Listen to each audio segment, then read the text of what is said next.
20 albums, 243 songs, 13 hours and 43 minutes of music, one goal. Can I find 10 Ringo Starr songs that are absolute bangers? Well, I'm recording this after the fact, so the answer is yes. But the answer is also, I made a custom-pressed vinyl album of just Ringo songs called Only Ringo. It's a masterpiece. I have spent the last month panning for digital gold by listening to every single Ringo Starr album so you don't have to. It took me nearly 14 hours to listen to it all, another few hours to use data analytics to determine the best songs, and another dozen or so hours to make this video. But I'm happy to say I'm the first man in history to listen to every Ringo album and make the ultimate Ringo Greatest Hits album. But how did we get here? Well, let's take a look back at how all of this started. John, George, Paul, and Ringo. The Fab Four redefined music forevermore, but oftentimes when people rank the members of the Beatles, Ringo sits in dead last. Now, this doesn't mean Ringo is a bad musician. He's a fantastic drummer who was a great innovator that was perfect for the band he was in. But when compared with the sheer genius of Lennon, McCartney, and Harrison, Starr was never able to ascend to their level of glory. Just listen to a song like Yesterday or Strawberry Fields, and you'll have a wonderful experience that can alter the trajectory of your life and redefine your definition of beauty. Then you listen to Octopus's Garden and it's like, okay, there's an octopus under the sea. That's cool, I guess. It wasn't until the amazing Get Back documentary that I actually grew to appreciate Ringo for the important role he played in the group. In this documentary, we see the dying days of the Beatles when everything is falling apart. George Harrison looks like he would rather be anywhere else in the world. I think I'll be leaving the band now. When? Now. Paul McCartney is failing to get everyone to play nice, and John Lennon's on smack. He took it to all the doctors, and they said, but one day... What the fuck? That's the same guy who wrote Imagine? But if you look past the troubles of these three icons, you can see that Ringo is actually doing great. He shows up on time, he hits his mark, and he remains consistent. In a group of three bickering geniuses, having one guy who can tote a line isn't a bad thing. And in watching Ringo during the final days of the band, it's clear his consistency and level-headedness was just as integral to the success of the band as the genius of the other members. Either a surprise audience like might come tomorrow, or I'll just thought I'd let you know. Now, I'm a massive fan of the Beatles. I own many of their albums on vinyl, I've watched movies and documentaries on them, I've read books on them, and listened to their music pretty much every day of my life to the point where I have an encyclopedic knowledge of these songs. And while I've invested a lot of time in exploring the solo careers of John, Paul, and George, I've never listened to Ringo's solo career because, well, I heard it sucks. But in this catalog of over 200 songs, surely there must be sleeper hits, the likes of which would satiate my appetite for new Beatles-like music. Surely I wouldn't find that only about 5% of the songs are worth listening to. Surely this wouldn't be a horrible waste of time! So I set off on a path tread by no other. I determined to listen to every single song Ringo Starr has made across his solo career. I would rank them on a scale of 1 to 5, with my ratings being as follows. I love that. I absolutely love that. Ooh, I like this. It's good, but a little... It's alright. It's alright. Very average, but that's fine.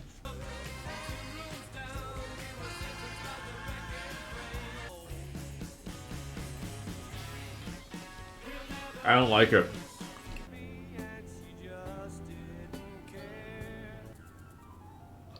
What the fuck is this? This is awful. Oh my god. Get out of my head, Ringo! Ah! Little did I know the depths of Lovecraftian madness I would plunge headlong into. There's some things in this world that should not be discovered. Some stones better left unturned. Some Christmas albums that are so horrendous they will scar you forevermore.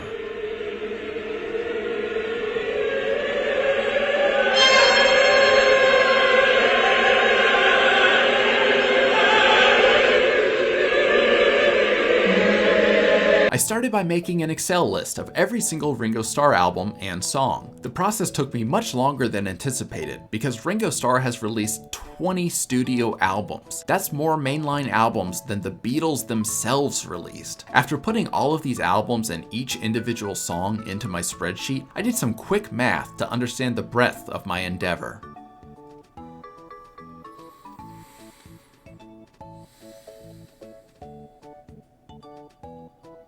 You can actually pinpoint the second when his heart rips in half. And now. I was determined to listen to one album a day and to do nothing else while listening. I would devote all my attention to the music I was hearing and methodically deconstruct every song to determine its quality. With hope in my heart that I could find 10 good songs out of 243, I set off on my adventure. This is gonna be a long 14 hours. Oh, fuck. A sentimental journey. Someone call Randy Newman and tell him he's a fraud. Ringo Starr was the first artist to ever sound like a sloppy drunk slurring his words over an orchestra. This album gave me none of the sleeper hits I was looking for, but surprisingly, I would find my first hit on his next album. Buku's the blues. Grab a Bud Light and put on your cowboy boots. It's time for the Ringo Starr Country album. This is country music when it was decent, like when some drunk guy would go on stage, smoke a pack of cigarettes, and talk about killing his cheating whore wife. Classic American stuff. In this album, we come across a hardly listened to song called $15 Draw that I think is fantastic. The guitar work is phenomenal, and it follows a predictable yet highly enjoyable pattern that makes it stand out. I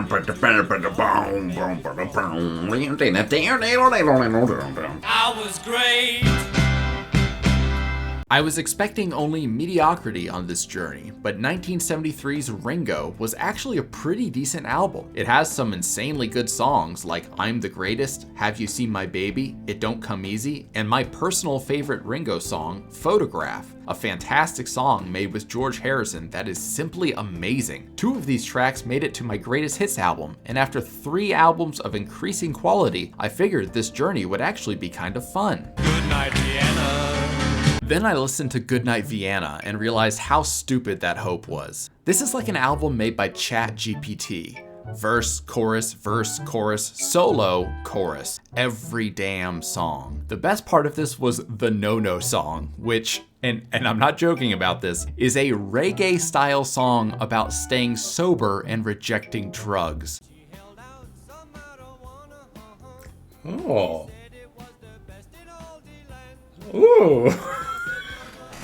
Is this a Jamaican song? Why is he talking like a Jamaican? Maybe it's hard to find the door.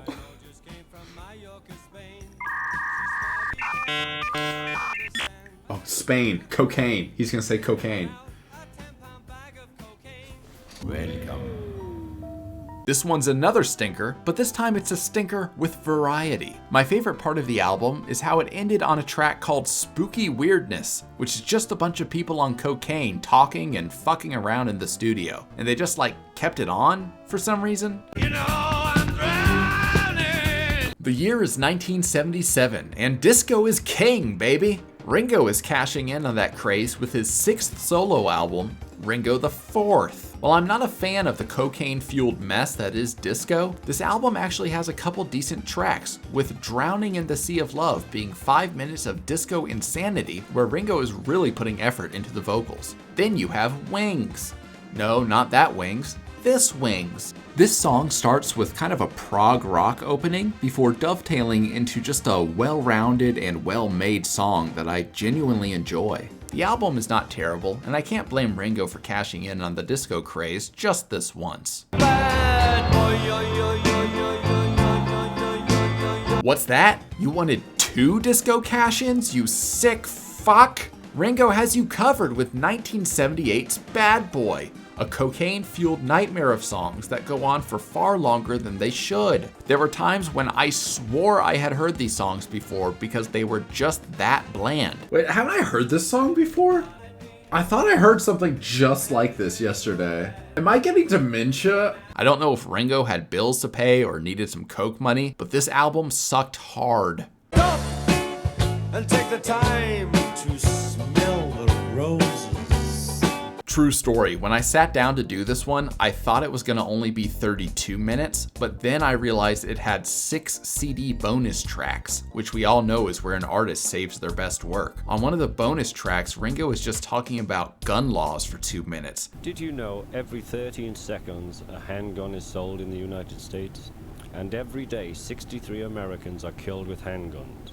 My favorite part of this album was that on the title track, Ringo sounds audibly intoxicated, and I loved it. Stop! There's no train to catch!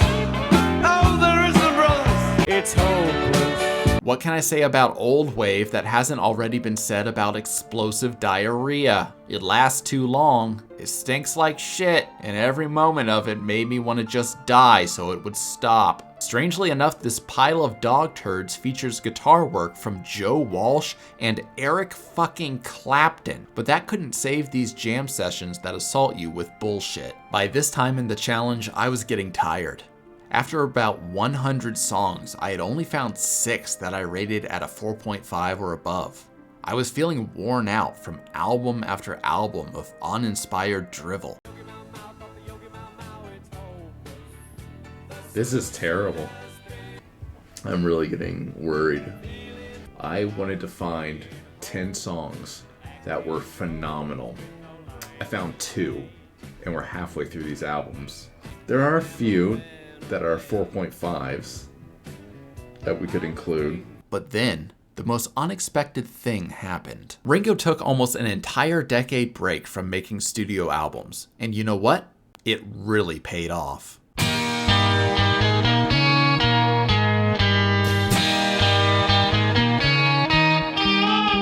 Of all his albums, this is by far the greatest, and one that I would truly recommend Beatles fans listen to. The first track, Weight of the World, sounds especially Beatles-esque, and after all these years is a solid rock song. I didn't know this would be the high point of my journey, but for a brief moment, I was actually really happy.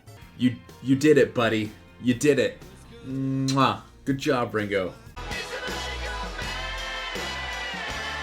This is the Russian roulette of Ringo's albums. Some tracks are inspired. Others are garbage, like Ringo's cover of Drift Away, which is already a shitty song that he just vomited on. But this album isn't too terrible, and it gave me La Di Da, a delightful song that is nearly perfect, and Vertical Man, a love it or hate it track that reminds me of something like Being for the Benefit of Mr. Kite, or some of Lennon's more experimental stuff that actually worked. I was riding high. Time Takes Time and Vertical Man were both entertaining to listen to, and they each gave me 2 hits, but I knew, as I slumbered that evening, the next day would bring horror, the likes of which no language spoken by man can describe. For with the rising sun came the reality that I would have to face. I want to be Santa Claus. What the fuck is this? What is happening? Turning to an orchestral thing. My brain can't take it. This is the worst thing I've heard, like, ever. Oh.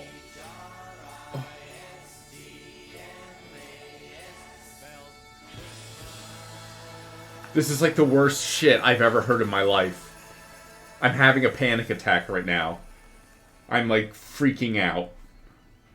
As I listened to this abortion of an album, I recall the inscription that greeted Dante as he entered hell in Dante's Inferno. Abandon all hope, ye who enter here. No good will come of listening to this. Don't think, oh, haha, it's so bad, I should listen to it. No, please, just don't do that.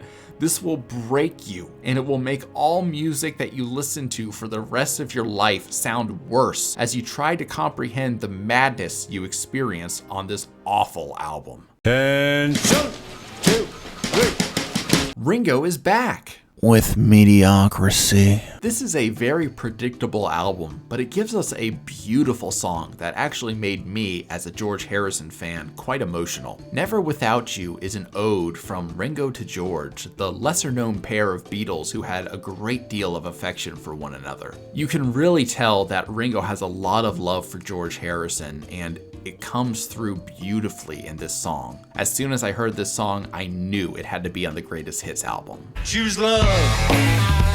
On Choose Love, you don't really hear it that much, but I think in the sound booth they're manually manipulating Ringo's voice. This album is forgettable with no real standouts. Liverpool, I left you. Liverpool 8 is where things start to take a strange turn.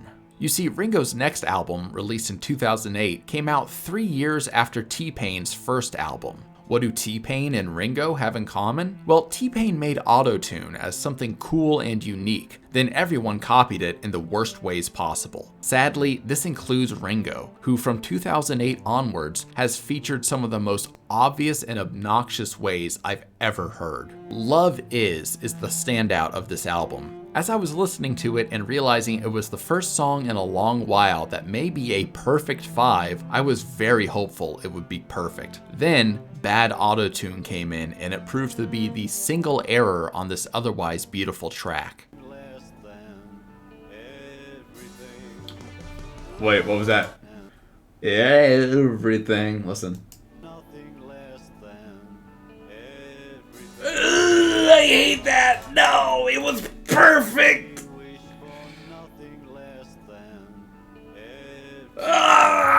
You were so close, you bastard. I can think of a few reasons. Tomorrow, or We didn't give a damn. Postcards from Paradise is all about Ringo's time with Rory and the Hurricanes and the Beatles, and features a song called Not Looking Back about how he doesn't want to talk about those days. It's kind of a strange assortment, but Not Looking Back is good, so whatever. No. After listening to about 50 songs where Ringo uses autotune, I think whoever introduced Ringo to autotune should be taken to a labor camp. Ringo doesn't have a horrible voice, it's just baritone, but autotune turns him into a computer, and not one of those flashy computers you play Fortnite on. One of those computers that I grew up with. No, not that. That! My journey had ended, and a euphoric high washed over me, the likes of which I had never felt. I had listened to every single mainline Ringo Starr album, but now I had to get to the really fun part. I dove into the data I had collected to find insights. Looking at the albums, we can find a few trends. First of all, on a 5-point scale, the average Ringo album comes out to a 2.41, which is what I would consider just below average. However, when we look at the release date of every album by year, we can see something interesting. In the early days, he was finding his footing with albums of varying quality.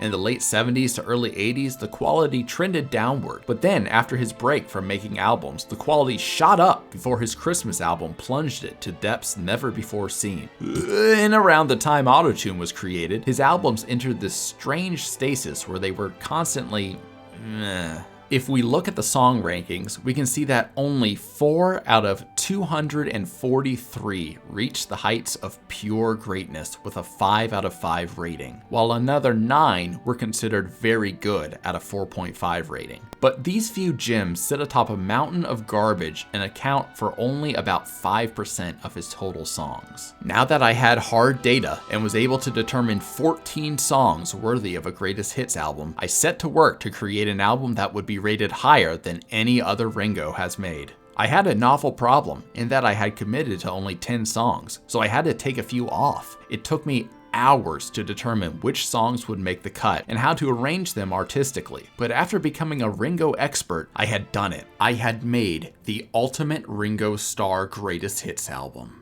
So we start off with 1973's Photograph, which is a fantastically whimsical song with strong influences from George Harrison. The song explodes right out of the gate and transitions into It Don't Come Easy so seamlessly you'd think it was arranged like that in the first place. It Don't Come Easy features the same Beatles-esque formula billions have come to love, with a hint of agency to it that reminds one of the disco insanity of the 70s. When we reach the midpoint of side A, we get into Wings, a track so catchy, you'll find yourself bobbing your head after just a few seconds. After that, we go wild with the insanity of Vertical Man, which is perhaps most reminiscent of the experimental material on Revolver. While some may find this track too bombastic, I think that by having it fourth on the A-side, the whole album builds to a natural high, and just when you think the A-side ends, the mellow, Strawberry Fields-like notes of Love Is pour forth sweetly from the record. Despite some unfortunate auto-tune, this song caps off the A-side in a thoughtful and peaceful way.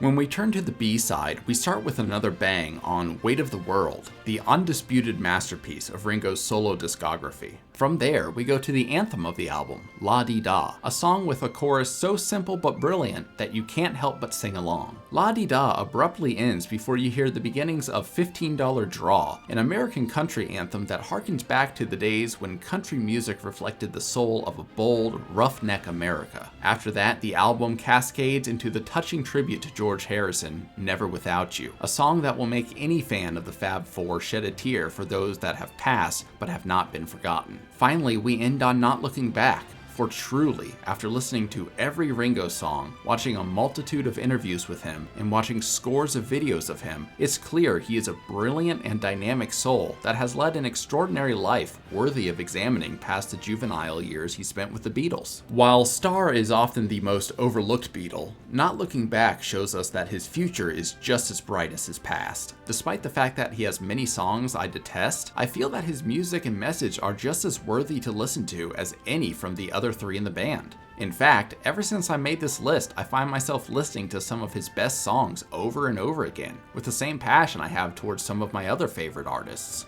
Ringo is truly a fantastic musician and a great human being, and I really implore anyone watching this to go check him out.